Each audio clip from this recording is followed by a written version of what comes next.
The clock is ticking fast, with August 31 fast approaching. U.S. President Joe Biden and other leaders of the G7 countries will be holding a virtual meeting to discuss the evacuation efforts. Britain, which is hosting the meeting, has said that it plans to urge the U.S. to extend the end of the month deadline for evacuations. France and Germany have also indicated that more time was required for evacuation. In fact, France has said that their evacuations will end on Thursday if U.S. does not extend the deadline. All reports indicating that President Biden will make a decision in this regard today itself. Western nations have been struggling to bring home their own citizens, with the situation at the Kabul airport remaining tense and chaotic as desperate Afghans seeking to flee the country flock to the airport. And telling us just how vital America is to the evacuation process, UK Defence Secretary Ben Wallace has said that if the US leaves, everyone will have to leave as well. Currently, America has 6,000 troops at Kabul airport providing support. If they exit, it will be difficult for other countries to continue evacuations without the US framework. Wallace, however, also said that he thought it was highly unlikely that Biden would agree to extend the deadline. Well, the Prime Minister is obviously at G7 going to try and raise the prospect of seeing if the United States will extend. It's really important for people to understand the United States have over 6,000 people in Kabul airport, and when they withdraw, that will take away the framework that has allowed us to withdraw, and we will have to go as well.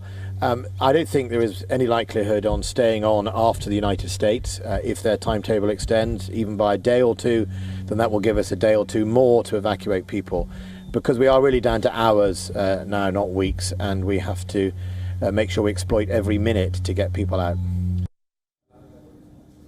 Also on the agenda, leaders are expected to pledge unity on whether or not to officially recognize the Taliban as leaders of the country and discuss possible economic sanctions if the Taliban commit human rights abuses or allow their territory to be used as a haven for terrorism. The leaders are also expected to reaffirm the vow to safeguard gains made in Afghanistan over the last 20 years, particularly around girls' education and women's rights.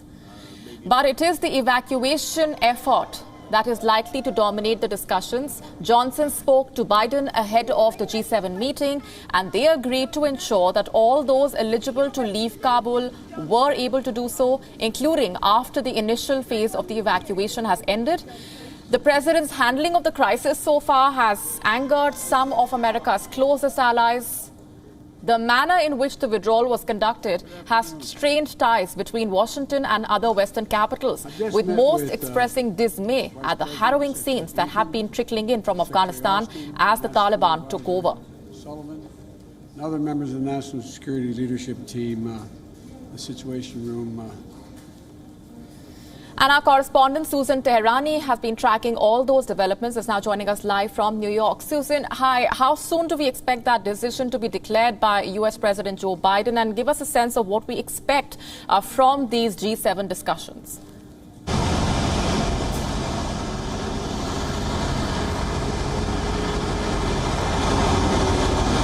We do know is military officials are pressing the White House to make a decision as early as today, Tuesday. Just logistically, it will be impossible to take out the U.S. military, the almost 600 personnel, their equipment and their weapons if the exit is to take place by the August 31st deadline. However, we're hearing reports now that the CIA chief is in talks with the Taliban to possibly extend that deadline beyond August 31st. We do know that G7 member states, notably Britain and Germany and France, are going to be pressing the president, the U.S. president, to really extend that deadline, saying that it's simply dangerous to really not extend it, and they want their citizens and those that need to get out of Afghanistan safely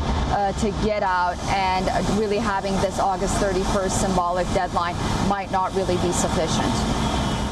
Right, and for further context for our viewers, Susan, these discussions and this decision that has to be made by the US president coming in the backdrop of the warning, the stern warning that has come in from the Taliban that the August 31 deadline will be seen as a red line and there will be consequences if the US and its allies plan to extend that deadline.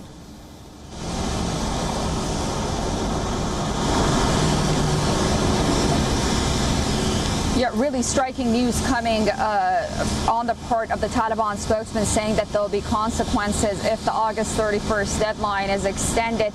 Many saying who is really in charge, giving that ultimatum to the U.S. president and really putting the situation in a tough spot, but also really putting the issue into perspective that if the Taliban wants some kind of international recognition and wants to avoid sanctions, as G7 members, notably Britain, is going to bring up during this meeting, then it really has to perhaps take a step back of making these ultimatums and working with the United States in trying to get the August 31st deadline and American civilians and Westerners and the Afghans that need to get out of the country out on time and sort of have a sense of cooperation moving forward. So I think that ultimatum, and a lot of analysts would agree that that ultimatum sort of was striking coming from the Taliban,